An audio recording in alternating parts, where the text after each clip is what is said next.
अस्सलाम वालेकुम जी। एक छोटा सा पैगाम,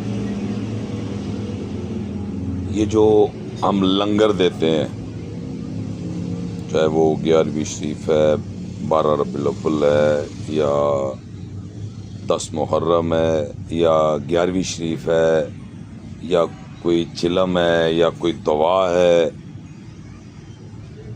ये एक ऐसा तल्लक है इंसानियत का कि जो आपको इकट्ठा करता है, एक बहाना बनाता है आपको इकट्ठा होने का। लेकिन आज देख लें, हमने इसके अंदर भी तफरीक को डाल दिया, तफरीक ने इसमें भी देख लें आपको इकट्ठा होने से रोक दिया। जो चीज़ें बहाना बनती हैं, जो निज़ाम अल्लाह ने बनाया है इकट्ठा होने का, जो तरीका था, जो सलीका था, हुक्म अल्लाह दे रहा है, उसी के ऊपर दरूद और सलाम है और किसी के ऊपर नहीं है।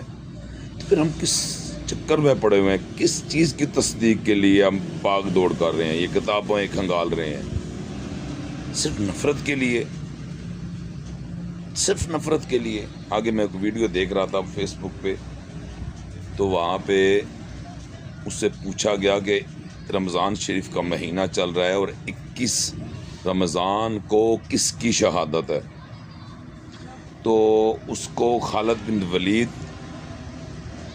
या और सहाबा की शहादत का दिन का तो पता था, लेकिन जनाबे मौला अली की शहादत का नहीं पता था। असल उसको ये पता ना था, उसके लिए ये पैगाम था।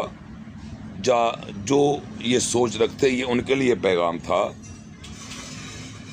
कि जो मुख्तार है आप उसको कैसे निकाल सकते हैं, उसके बगैर कैसे दीन मुकम्मल कर सकते हैं।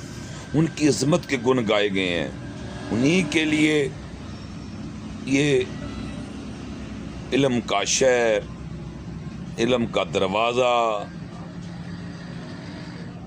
जन्नत भी हया करेगी। जनाब बीबी फातिमा सलामुल्लाह अलैहा जब महशर में तशरीफ़ लाएंगी तो जन्नत का हर एक हया करेगा, हर एक की गर्दन झुकी हुई होगी। जब मेरे और आपके आका मोहम्मद मुस्तफ़ा सल्लल्लाहु अलैहि वसल्लम की बेटी का गुज़र होगा, नवासे देखो जन्नत के सरदार हैं, आपका दिल नहीं चाहता कि वो हमारे सरदार हों? तो किस चीज़ की तहकीक में पड़े हैं, क्यों इस चक्कर में पड़े हैं?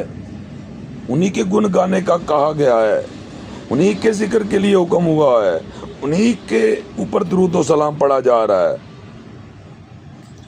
इतना सब कुछ करके उनके बगैर इबादत कम